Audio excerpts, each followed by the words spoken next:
Subscribe now and press the bell icon. Never miss an update. जय जय बोलो आनंद अंबे मातनी जय। जय जय बोलो आनंद अंबे मातनी जय। जय जय बोलो आनंद अंबे मातनी जय। जय जय बोलो आनंद अंबे मातनी जय। अंबे मातनी जय काली मातनी जय। अंबे मातनी जय काली मातनी जय। अंबे मातनी जय दुर्गा मातनी जय। अंबे मातनी जय दुर्गा मातनी जय। जय जय बोलो आनंद अंबे मातनी जय। जय जय बोलो आनंद अंबे मातनी जय। जय जय बोलो आनंद अंबे मातनी जय।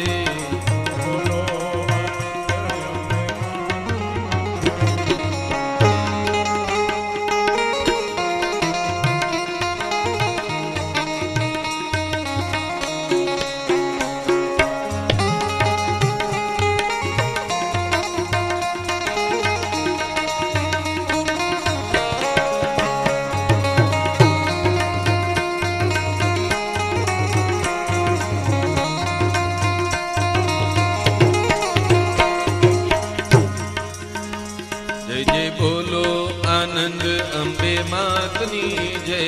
जय जय बोलो आनंद अंबे मातनी जय। जय जय बोलो आनंद अंबे मातनी जय। जय जय बोलो आनंद अंबे मातनी जय। अंबे मातनी जय जगदम्बे मातनी जय। अंबे मातनी जय जगदम्बे मातनी जय। अंबे मातनी जय लक्ष्मी मातनी जय। अंबे मातनी जय लक्ष्मी मातनी जय। जय जय बोलो आनंद अंबे मातनी जय। जय जय बोलो आनंद अंबे मातनी जय। जय जय बोलो आनंद अंबे मातनी जय। जय जय बोलो आनंद अंबे मातनी जय।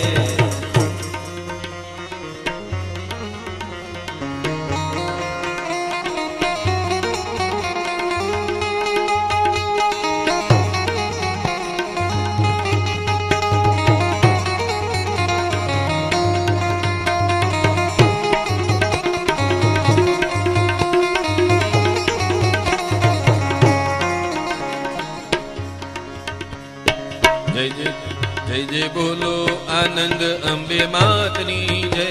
जय जय बोलो आनंद अंबे मातनी जय। जय जय बोलो आनंद अंबे मातनी जय। जय जय बोलो आनंद अंबे मातनी जय। बोलो जगदम्बा मातनी जय। અને હવે જે કથા આવે છે એ જ્ઞાનની કથા છે।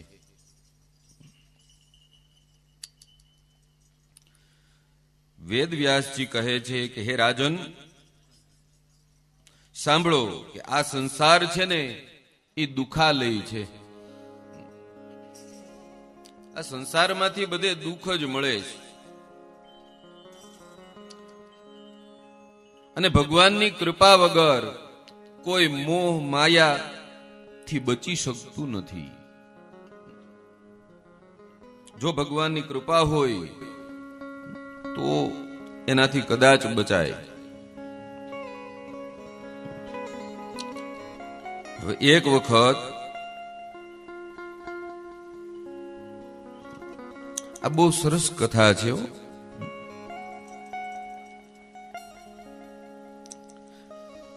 નારદજીની જે આ કથા છે કે આ સંસાર કેટલો દુઃખ રૂપી છે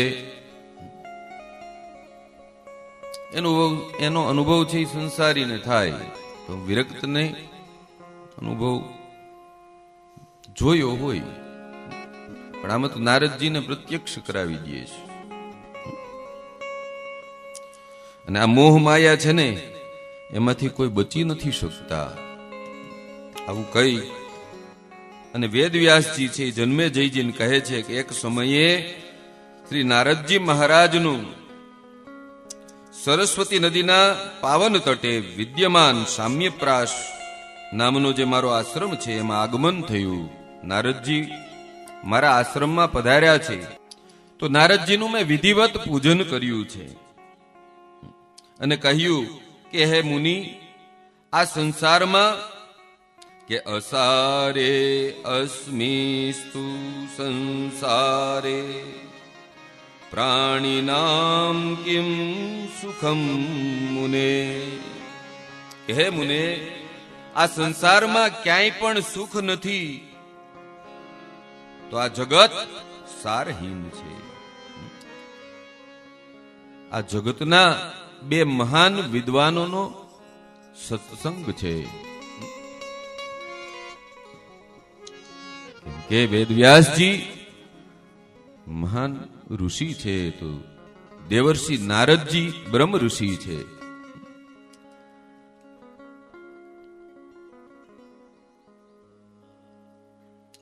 અને મારી એવી ઈચ્છા છે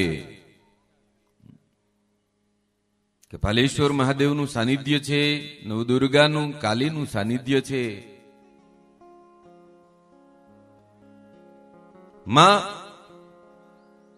ભગવતીની શ્રીમદ દેવી ભાગવત નવાન પારાયણનો આજે 5મો દિવસ છે. આપણે ત્યાં ધારી પ્રેમપરાથી આગળ બગસરાના રસ્તે જઈએ ત્યાં અલખધણી આશ્રમ છે ને ત્યાંના મહંત ખૂબ વિદ્વાન છે ને એના આશીર્વાદ લીધા જેવા છે. આપણે બધા તમારા સહિત એને વિનંતી કરું કે 2 શબ્દો આપને સંભળાવે, થોડું 2 શબ્દોનું જ્ઞાન આપે એવી વિનંતી છે. પધારો બાપુ. કેમ કે આ કથામાંથી સાર મળે છે, જીવનનો સાર મળે એવી કથા છે નારદજીની.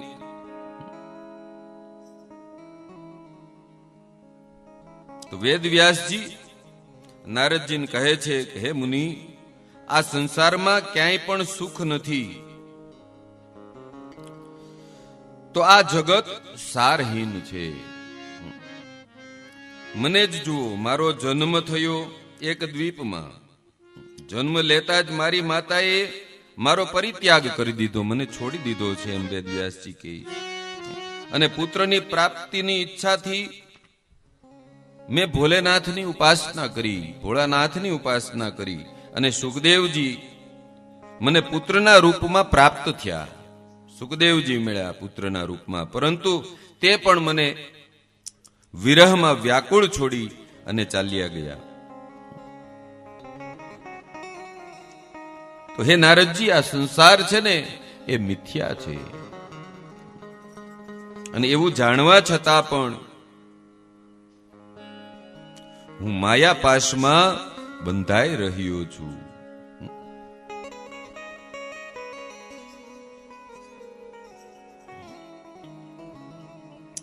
માયા પાશમાં નિયંત્રિત છું.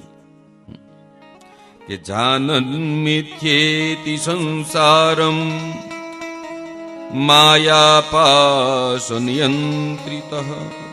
હું માયા પાશમાં બંધાઈ રહ્યો છું. જ્યારે રાજા શાંતનુજીએ મારી માની સાથે વિવાહ કરી લીધા, ત્યારે હું સરસ્વતીના પવિત્ર નદી કિનારે આશ્રમ બનાવી અને રહેવા લાગ્યો. પરંતુ થોડા સમય પછી શાંતનુનો સ્વર્ગવાસ થયો,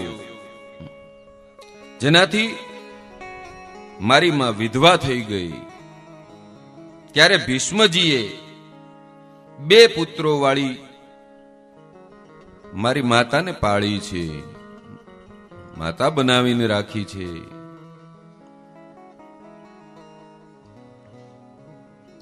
અને ભીષ્મએ ચિત્રંગદને રાજા બનાવ્યો.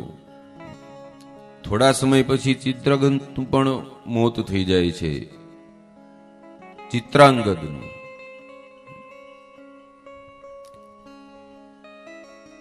ત્યાર પછી સત્યવતી દુખી થાય છે અને એનું મૃત્યુ થયા પછી ભીષ્મજીએ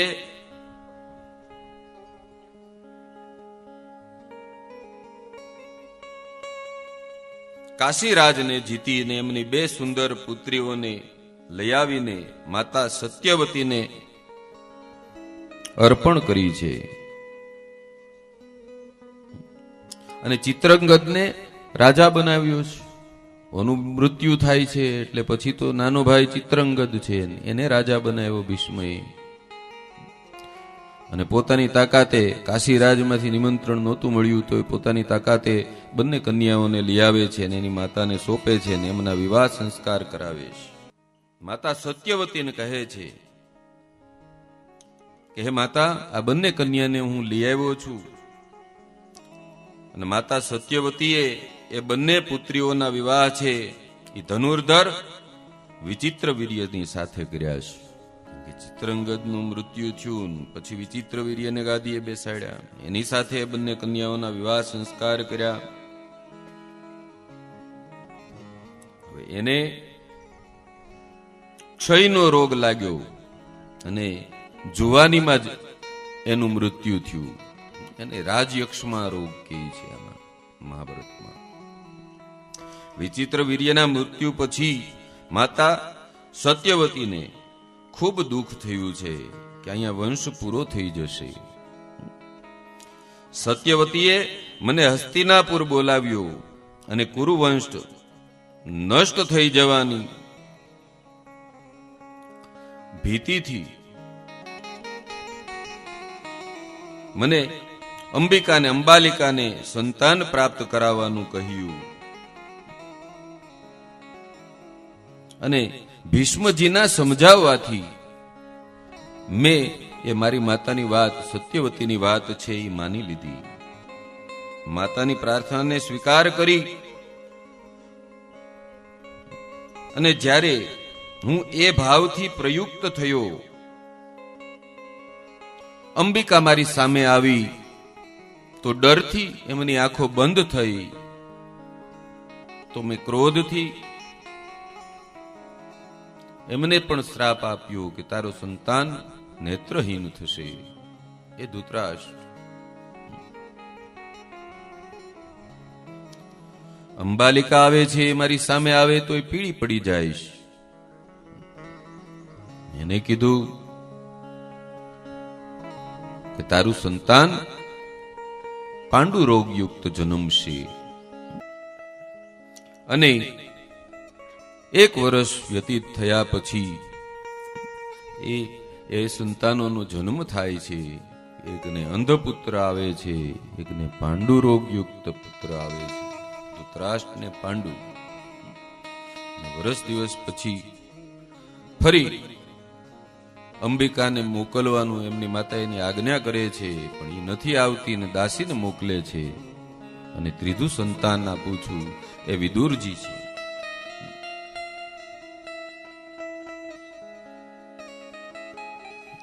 આમ મારે પુત્રો તો 4 થયા, પણ એક પણ પુત્રનું મને સુખ નથી મળ્યું. આ વેદવ્યાસજી કહે છે, કેમ કે સુખદેવજી એમના સંતાન હતા. ના સહિત આ 3 સંતાનો કુરુવંશમાં, પણ મેં એક પણ પુત્રનું સુખ નથી ભોગવ્યું.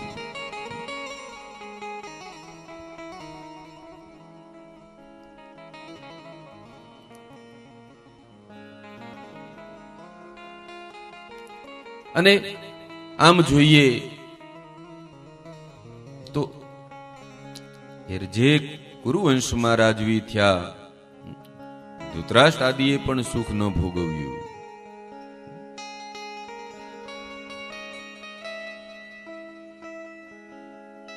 પાંડુને પણ ઋષિનો શ્રાપ થયો, એ પણ સંતાન ઉત્પત્તિ ન કરી શકે. જંગલમાં જાય છે ત્યાં કુંતીજીને કહે છે તો દુર્વાસાજીએ આપેલા મંત્રની શક્તિથી એમણે 3 સંતાનોની પ્રાપ્તિ કરી. ધર્મરાજ, ભીમ અને અર્જુન. માદ્રીએ 2 સંતાનોની નકુલ અને સહદેવ એની પ્રાપ્તિ કરી.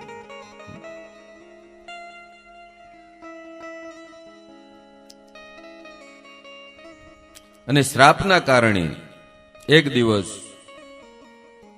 માદરીને આલિંગન કરવાથી પાંડુનું મૃત્યુ થાય છે.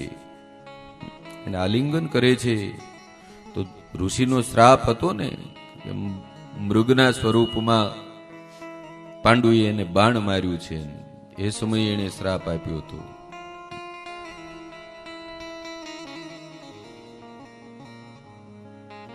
કે તારી પત્નીને વાલ કરીશ ને ત્યારે તારું મૃત્યુ થઈ જશે. એ શ્રાપ પણ સાબિત થયો સામે.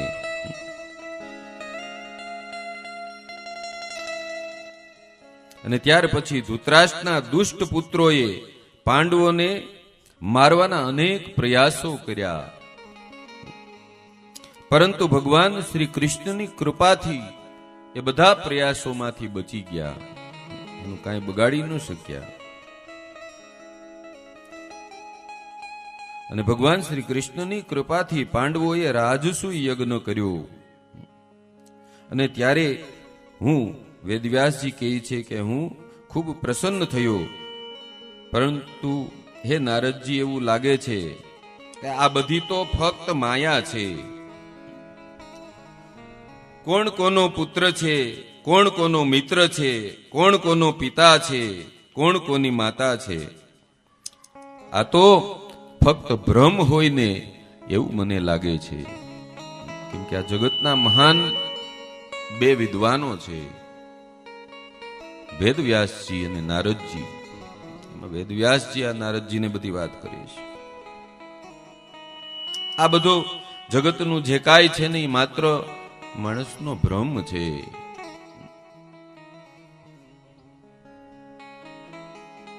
અને માણસ આ ભ્રમમાં પડી અને આખું જીવન છે ને એ વિતાવી દે છે.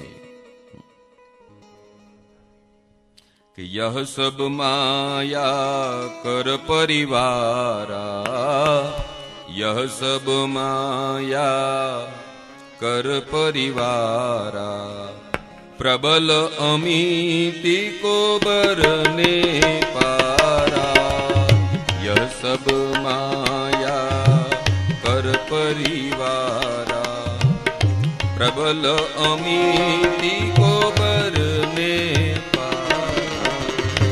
આ બધી તો માયા છે.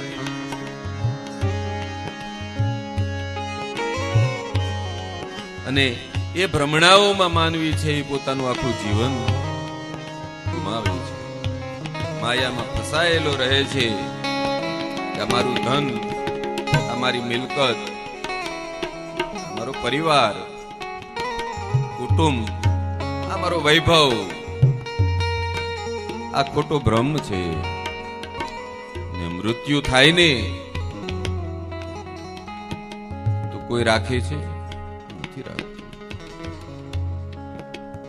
તુરંત કહે છે કે જવા દો, કાઢો આને.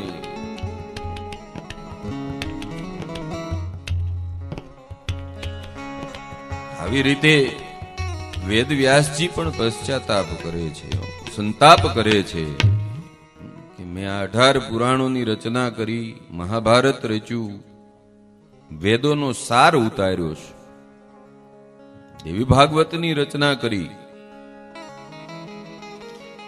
વેદવ્યાસજી કહે છે કે હે નારદજી, મારું મન છે ને એ સ્થિર નથી. મારું મન સ્થિર નથી થઈ રહ્યું. આપ મારા સંદેહનું નિવારણ કરો અને કોઈ એવો ઉપાય બતાવો કે જેનાથી હું સંતાપ રહિત થઈ જાઉં. મેં જીવનમાં આ બધા દુઃખો જ જોયા છે. સંતાપ રહિત, સંતાપથી દૂર થઈ અને પ્રસન્ન થઈ જાઓ, એવો મને કોઈ ઉપાય બતાવો. આમ સાંભળી અને જન્મે જઈને વિચાર આવ્યો. રાજા જન્મેજયજી વેદવ્યાસજીને પ્રશ્ન કરે છે કે મહારાજ, દેવો અને દેવર્ષિને પણ મોહ શા માટે થાય છે? બહુ મહત્વનો પ્રશ્ન કર્યો છે આ જન્મેજયજીએ. અને ઋષિ કહે છે કે હે રાજન, હું સંબંધમાં, આ જ સંબંધમાં આને જ લગતી એક તમને વાત કરું છું, એક ઇતિહાસ કહું છું કે પૂર્વના સમયમાં મેં એ વાત નારદજી પાસેથી જ સાંભળી હતી. નારદજીએ જે વાત મને પોતે કરી હતી કે એક દિવસ હું ઉદાસ થઈ અને મારા આશ્રમમાં બેઠો હતો, ત્યારે શ્રી નારદજીનું ત્યાં આગમન થયું ને નારદજી મહારાજ જ્યારે ત્યાં આવ્યા તો મેં એમને પૂછ્યું કે હે નારદજી, આપ તો સર્વજ્ઞ છો, આપ તો બધું જ જાણો છો, આપ મને એ બતાવો કે મારું મન અશાંત કેમ રહે છે, મારા મનને શાંતિ કેમ નથી મળતી, એનું કારણ શું છે? અને ત્યારે નારદજી કહે છે કે હે વ્યાસજી,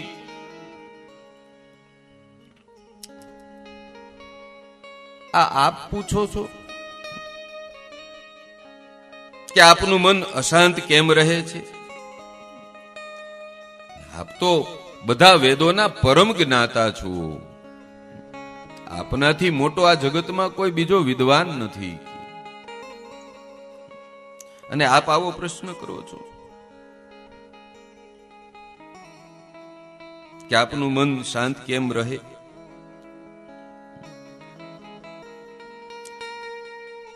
હે વ્યાસજી, નારદજી કહે કે આ જગતમાં મોહ અને માયાએ કોઈને છોડ્યા નથી, બધાને ફસાવ્યા છે. મોટા મોટા દેવતાઓ અને મહાતપસ્વી ઋષિ પણ મોહ અને માયાની જાળમાં ફસાઈ ગયા છે. હું આપને મારું જ એક સંસ્મરણ યાદ કરીને કહું છું કે મને જ એક અનુભવ થયો તો એ તમને સંભળાવું છું કે એક વખત હું અને પર્વત મુનિ, એ ઋષિનું નામ છે પર્વતજી, એ આપણા મહાન ઋષિ થઈ ગયા, અમે બંને ઉત્તર ભારત ફરવા માટે ગયા અને ફરતા ફરતા ઉનાળાની ઋતુ પૂરી થઈ, ઉનાળો પૂરો થયો, ચોમાસાની ઋતુની શરૂઆત થઈ, વર્ષા ઋતુનું આગમન થયું છે અને અમે બંને રાજા સંજયની નગરી આવે છે ને એમાં અમે ચાતુર્માસ કરવા માટે રોકાયા.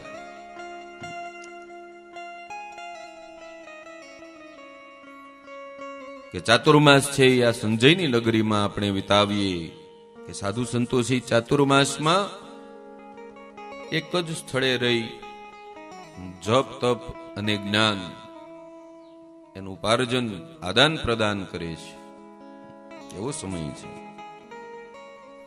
અને મહારાજ સંજયે અમારી ખૂબ આગતા સ્વાગતા કરી, પોતાની કન્યા દમયંતીને અમારા સ્વાગત સન્માનમાં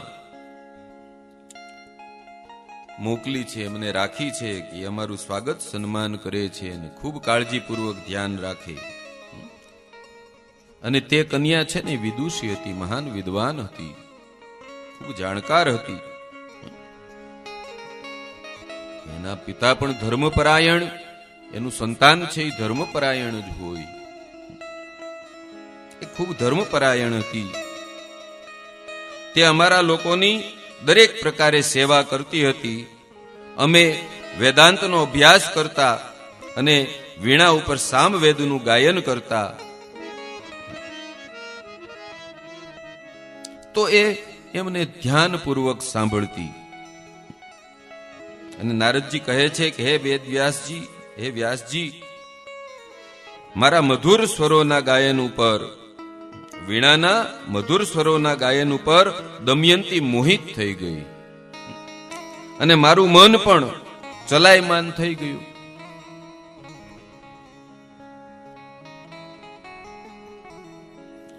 અને દમયંતી છે ને મારામાં પર્વત મુનિમાં ભેદ મંડી રાખવા, ભેદભાવ કરવા લાગી.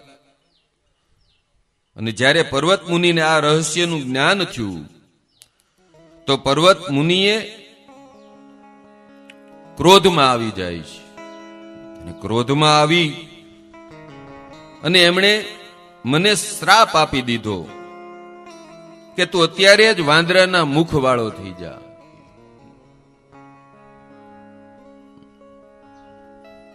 કપી મુખમ ભવિષ્યતિ, તું અત્યારે જ વાનરના મુખવાળા થઈ જાઓ. નારદજીને કહીશ. આ પર્વત મુનિ નારદજી કહે છે કે હે વ્યાસજી, મને પણ ઘણો ક્રોધ આવ્યો અને મેં પણ પર્વત મુનિને શ્રાપ આપી દીધો સામો કે હવે તમે સ્વર્ગમાં ક્યારેય પાછા નહીં જઈ શકો. આ મૃત્યુ લોકમાં ફર્યા કે ભટક્યા કરશો તમે. બંને એકબીજાને સામે સામો શ્રાપ આપી દીધો. ચાતુર્માસ સમાપ્ત થયા. પર્વત મુનિ તો ત્યાંથી નીકળી ગયા, પરંતુ હું મોહને વશીભૂત થઈ અને વાનરના મુખની સાથે ત્યાં જ રહ્યો. જ્યારે રાજા સંજયે પોતાની પુત્રીના વિવાહનો નિશ્ચય કર્યો તો દમયંતીએ કહ્યું કે જો હું વિવાહ કરીશ તો નારદજીની સાથે જ કરીશ, એના સિવાય હું બીજા કોઈની સાથે વિવાહ નહીં કરું. જ્યારે માત પિતાને આ ખબર પડી, માત પિતાએ પોતાની પુત્રી દમયંતીને ખૂબ સમજાવીને કહ્યું કે તું એ વાનરના મુખવાળા ઋષિ સાથે શા માટે વિવાહ કરવા માંગે છે? ક્યાં તારું આ ફૂલ જેવું કોમળ શરીર છે અને તે એ મુનિ એ નારદજી શરીરે ભસ્મ લગાડીને રહે છે અને તું એની સાથે ક્યારેય સુખી નહીં થઈ શક, સુખી થઈ શકીશ નહીં. જ્યારે માત પિતાએ આ પ્રમાણે એને સમજાવી અને કહ્યું તો રાજકુમારી દમયંતી જવાબ આપે છે કે હે માં, જ્યારે જ્યારે શ્રી નારદજીની વીણાના સુર પ્રવાહિત થાય છે તો મનુષ્ય તો શું, પશુઓ પણ ખેંચાઈને ચાલ્યા આવે છે. જેને કાન નથી એવા સર્પ છે એ પણ એની ધૂન ઉપર નાચવા લાગે છે. તો હે માં, સપ્તસ્વર વિદ્યાનું જ્ઞાન નારદજી સિવાય ત્રણેય લોકમાં કોઈની પાસે નથી. ફક્ત એ તો ભગવાન જ જાણે છે અને સામવેદનું ગાયન દેવર્ષિ નારદજીના સિવાય બીજા કોઈને નથી આવડતું. માતા, શરીરને શા માટે જુઓ છો? ગુણોને જુઓ. ગુણોને જોવા જોઈએ કે એનામાં ગુણ કેવા છે. અને મેં નિશ્ચય નક્કી કરી લીધું છે કે હું વિવાહ કરીશ તો એમનાથી જ કરીશ, નારદજીની સાથે જ કરીશ, નહીં તો હું કુંવારી રહીશ. હું બીજા કોઈની સાથે વિવાહ નહીં કરું.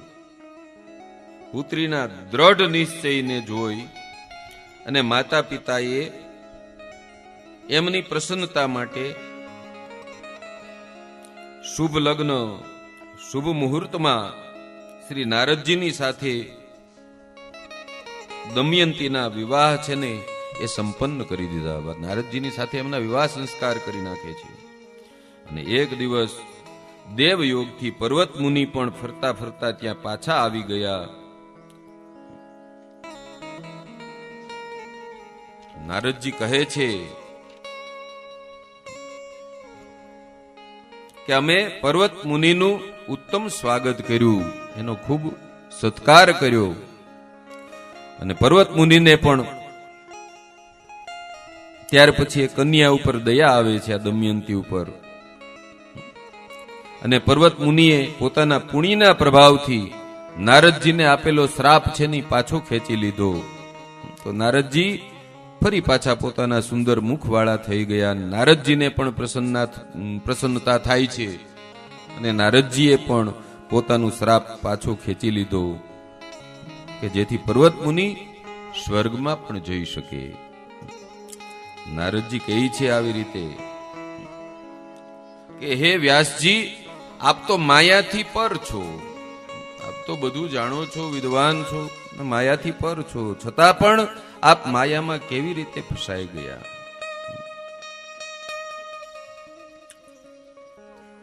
વ્યાસજી નારદજી પ્રશ્ન કરે છે, આના પ્રશ્ન કે નારદજી, આપ પણ માયાથી પર છો, છતાં આપ પણ આ માયામાં કેવી રીતે ફસાણા?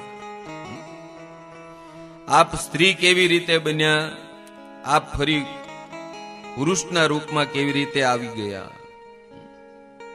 આ બીજી વાત આવે છે એમાં ને એમાં પાછી. એક આ વાત પૂરી થઈ દમયંતીની.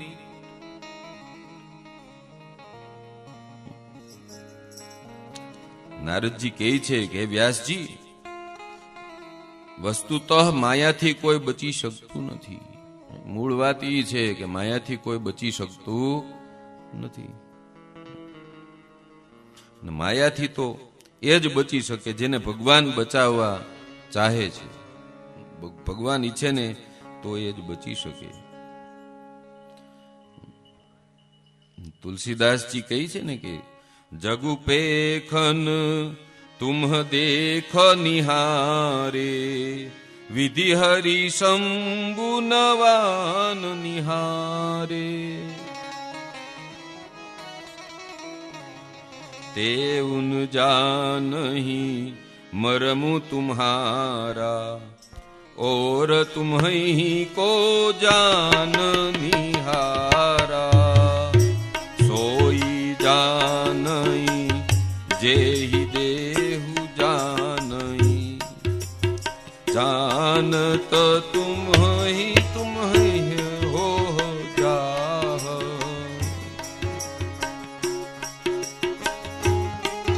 જેને ભગવાન બચાવવા ધારે ને એ બચી શકે, આ સિવાય કોઈ બચી નથી શકતો.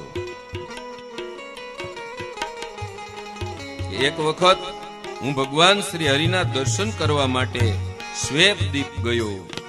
સફેદ દ્વીપ, શ્વેત દ્વીપ. ત્યાં ભગવાન શ્રી હરિના અદ્ભુત દર્શન મને પ્રાપ્ત થયા. નારદજી કહે છે વેદવ્યાસજી કે ભગવાનનું અદ્ભુત સ્વરૂપ હતું. ચતુર્ભુજ, પિતાંબરધારી, ચારે હાથમાં શંખ ચક્ર ગદા પદ્મ ધારણ કર્યા છે. અને શું એ ભગવાનનું અદ્ભુત સ્વરૂપ હતું. અને હું એકાએક ત્યાં ગયો તો ને તો લક્ષ્મીજી ભગવાનની બાજુમાં બિરાજમાન હતા. તો મને જોઈ ઉભા થઈને જતા રહ્યા. અને ત્યારે મેં ભગવાનને પ્રશ્ન કર્યો કે હે પ્રભુ, માતા લક્ષ્મીજી મને જોઈને કેમ અંદર વયા ગયા, ભીતર જતા રહ્યા? એનું કારણ શું? હું મૂર્ખ છું? હું અધમ છું? હું અજ્ઞાની છું?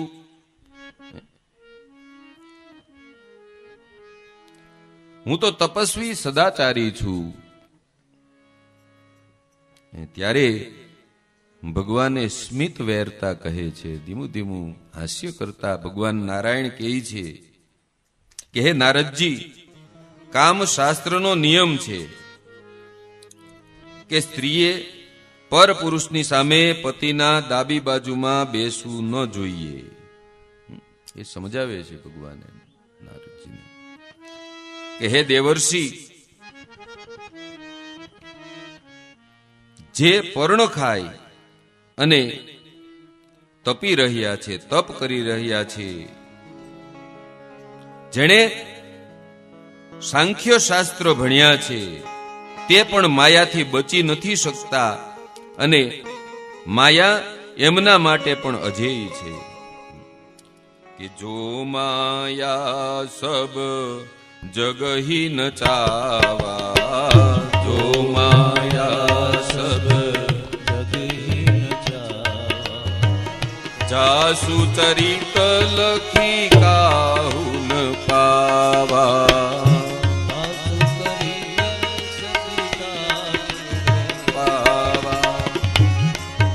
નારદજીએ પૂછ્યું કે હે પ્રભુ, માયાનું સ્વરૂપ કેવું છે, એમાં કેટલી શક્તિ છે, એમના બળનો સ્ત્રોત શું છે, એમાં બળ ક્યાંથી આવે છે માયામાં?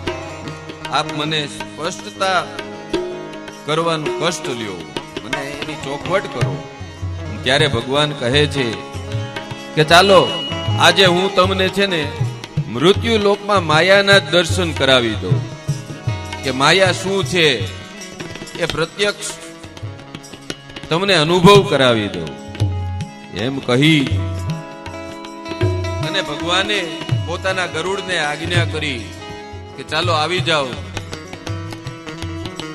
ગરુડજી ઉભા છે, એના ઉપર ભગવાન નારાયણ વિરાજિત થાય છે. નારદજીને કહે છે કે નારદજી ચાલો બેસી જાઓ મારી સાથે, કે આ માયા શું છે એનો અનુભવ કરાવો. નારદજી બેઠા છે અને ગરુડજી ઉડવા લાગ્યા છે. વૈકુંઠ માંથી ઉડતા ઉડતા આવે છે પૃથ્વીલોક તરફ. એ પર્વતો, નદીઓ, જંગલો, પહાડો પછી ઉડતા ઉડતા પૃથ્વીલોક તરફ આવે છે.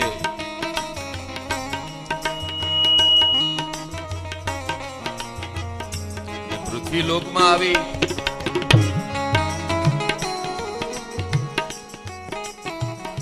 અને ગરુડજી એક સુંદર સરોવર છે જંગલના કિનારે, ત્યાં કમળના પુષ્પો ખીલેલા છે, ખૂબ મનમોહક, મનને હરી લે એવું સરોવર છે.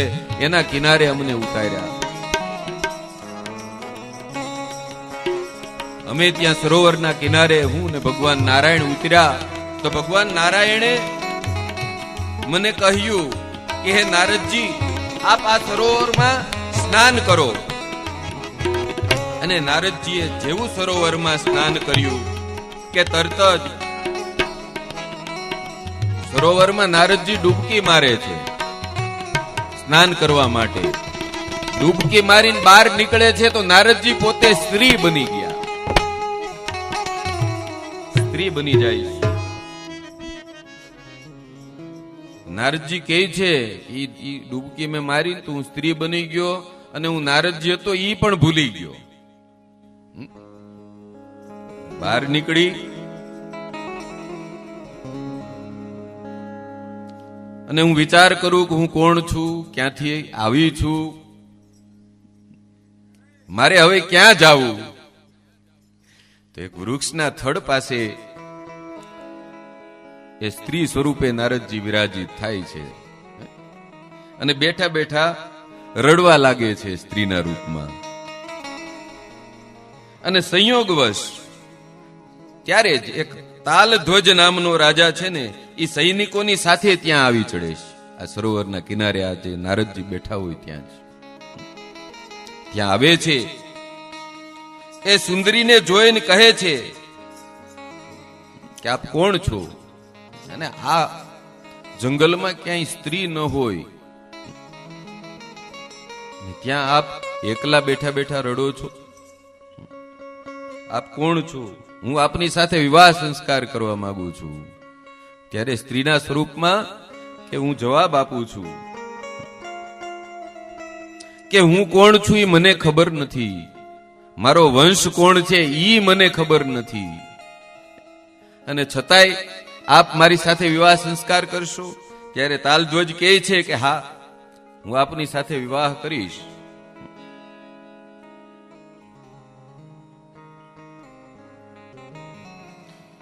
ને આપ તો મોટા ધર્માત્મા અને ન્યાયપાલક લાગો છો.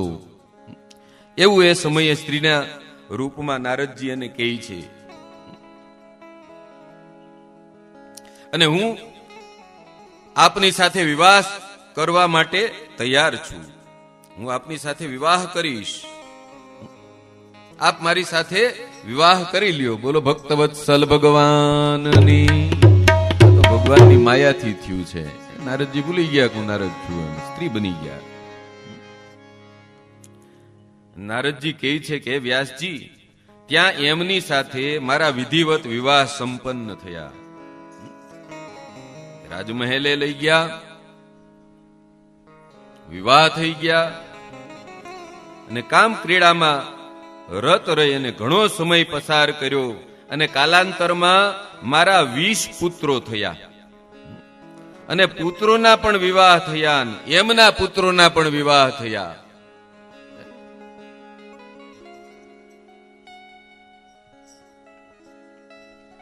અને ખૂબ વૈભવી પરિવાર બની ગયો, ખૂબ સમૃદ્ધ. હવે એમાં એક પડોશી રાજાને ઈર્ષા થઈ આ સમૃદ્ધિ જોઈ, અને એને આક્રમણ કરી દીધું. તો એ મારા વિષય પુત્રોને મારી નાખ્યા, એમના સંતાનો હતા એ બધાને મારી નાખ્યા, કે આખા પરિવારને મારી નાખ્યા.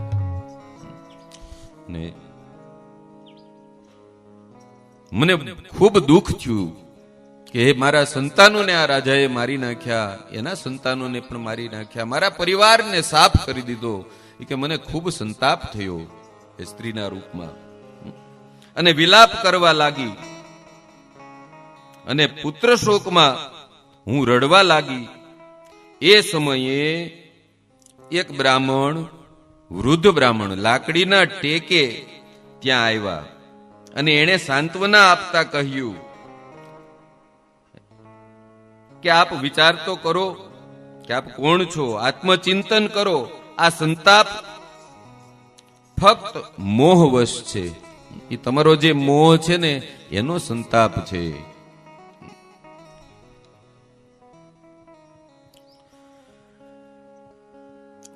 કોણ કોના પુત્ર છે આ બધું મોહપાશ છોડી અને પોતાના સ્વરૂપનું જ્ઞાન પ્રાપ્ત કરો. રાજા રાણી બંને વૃદ્ધ બ્રાહ્મણને સાથે લઈ અને કહે છે કે હે બ્રાહ્મણ, હવે આપ અમને છે ને તિલાંજલિ અપાવી દો, કે આ અમારા સંતાનોને મારી નાખ્યા છે તેને તિલાંજલિ આપીએ તો એને એના આત્માને શાંતિ મળે.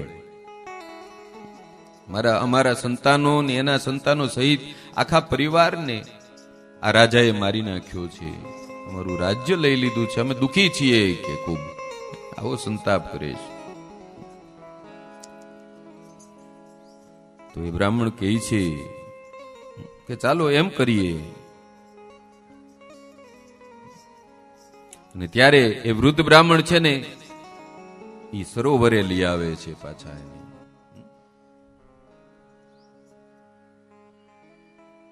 અને તિલાંજલિ અપાવે છે. અને ત્યાર પછી નારદજી કહે છે કે ત્યાર પછી મને સ્નાન કરવા માટે કહ્યું, તો મેં પાછી સરોવરમાં ડૂબકી મારી અને બહાર નીકળ્યો, ત્યાં પાછો નારદના રૂપમાં આવી ગયો. અને મને આ જે કાંઈ બન્યું હતું ને બધું યાદ હતું. અને ત્યારે ભગવાન શ્રી હરિનારાયણ વીણા અને આસન લઈ અને ઊભા હતા, અને મેં વિચાર્યું કે હું તો અત્યંત દયની સ્ત્રીના રૂપમાં સંતાપિત હતો, એકાએક પુરુષ કેવી રીતે થઈ ગયો. અને ખૂબ મને આશ્ચર્ય થયું. અને તાલધ્વજ રાજા વિચાર કરવા લાગ્યો કે મારી પત્ની ક્યાં ચાલી ગઈ, ક્યાં ત્યાં સરોવરમાં ડૂબીને મરી તો નથી ગઈ ને.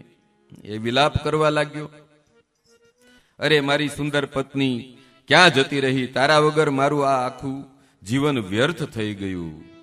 આવો અફસોસ કરે છે તાલધ્વજ રાજા, કેમ કે એને માયા તો છૂટે નહીં. ક્યાંક વરુણ દેવે તો મારી પત્નીને છુપાવી નથી દીધી ને, આવો વિચાર કરે છે. હું ખૂબ જ દુઃખી છું. રાજાને દુઃખી જોઈ અને ભગવાન શ્રી હરિએ એમને ધીરજ આપી અને સંસારની નશ્વરતાનું જ્ઞાન કરાવ્યું છે એને. અને એને જ્ઞાન કરાવતા કહે છે કે જુઓ હે તાલધ્વજ, અહીંયા ના કોઈની માતા છે, ના પિતા છે, ના તો ભાઈ છે, ના બહેન છે. હવે ખેદ કરવાથી કોઈ લાભ થશે નહીં, અને ગયેલો જીવ છે એ પાછો આવતો નથી. સંસારમાં રહેવા વાળાના સંબંધ તો હોડીની સમાન છે, નાવની સમાન છે. જ્યાં સુધી હોડીમાં બેઠા હોઈએ ત્યાં સુધી બધા સંબંધો છે, અને જેવા હોડીમાંથી ઉતર્યા તો બધા પોતપોતાની જગ્યાએ જાય છે. નારદજીને જ્ઞાન કરાવ્યું, એ જ્ઞાન વેદવ્યાસજીને પણ આપ્યું છે. અને તાલધ્વજ રાજાને ભગવાને આ જ્ઞાન આપ્યું, તો તાલધ્વજ રાજાને પણ સંતોષ થયો ને ત્યાંથી ચાલ્યો જાય છે. અને નારદજી ને ભગવાન પાછા હવે તાલધ્વજ ગયા પછી એના મનને સ્થિર કરવા વાળા શ્રી હરિ ભગવાનને મેં નિવેદન કર્યું કે હે પ્રભુ, આપ તો દીનાનાથ છો. દીન એટલે ગરીબ, ગરીબના નાથ છો. આપે મારી સાથે આવો કઠોર વ્યવહાર શા માટે કર્યો? પેલા તો ઈ મન કયો. મને સ્ત્રી બનાવ્યો, આટલો બધો દુખી કર્યો, ત્યાર પછી હોતે પેલા શરૂઆતમાં સુખ આપ્યું, સંતાનો થયા, એના સંતાનો થયા, પછી બધાને પાછા મર્યા ને મને આ ખૂબ દુઃખ થયું. મને આટલો બધો સંતાપ આપવાનું કારણ શું? કે મને હું કામ આપ્યું?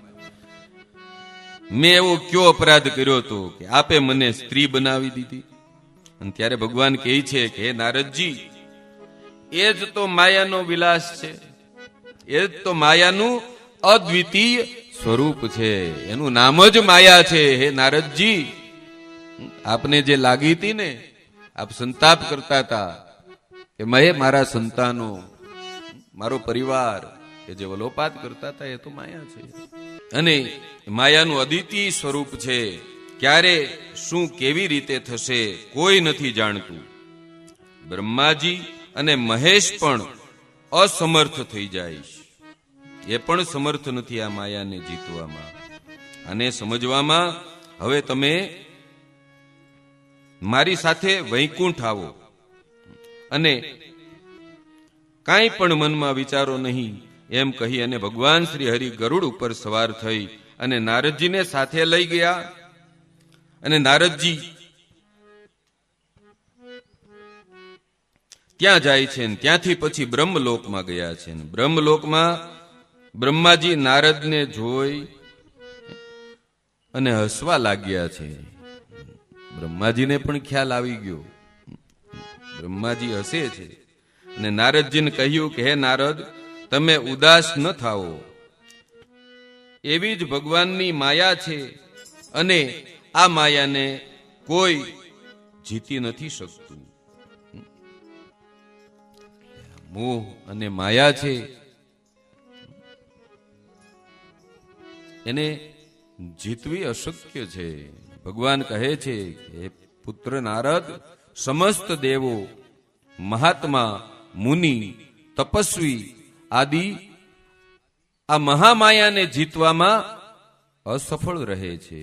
આ માયાને ફક્ત પરમાત્મા જીતી શકે છે અને આ માયા કેવળ પરમાત્માને આધીન રહે છે. તો નિશ્ચિંત થઈ અને મોહ રહિત તીર્થાટન કરો. આપ ફરો, કે મોહ નહીં લગાડતા ક્યાંય, મોહ રહિત થઈ અને તીર્થોમાં ફરો, આનંદથી સ્વાધ્યાય કરો.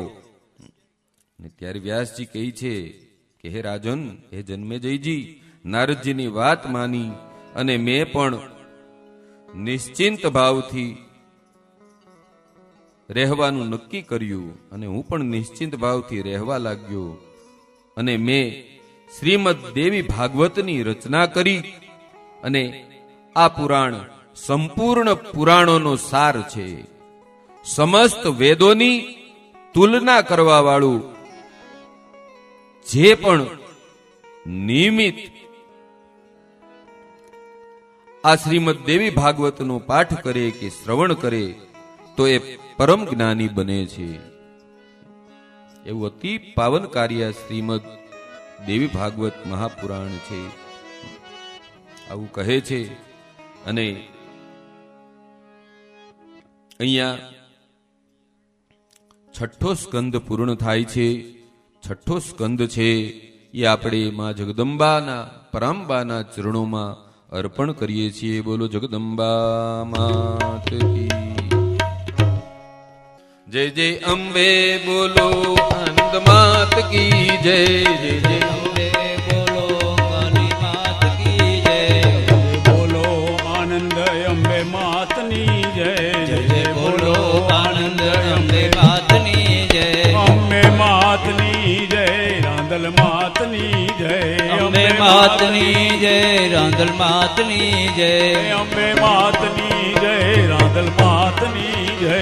અંબે માતની જય રાંદલ માતની જય જય જય બોલો આનંદ અંબે માતની જય જય બોલો આનંદ અંબે માતની જય જય જય બોલો જય કાલી માતની જય અંબે માતની જય કાલી માતની જય અંબે માતની જય કાલી માતની જય અંબે માતની જય કાલી માતની જય જય જય બોલો આનંદ અંબે માતની જય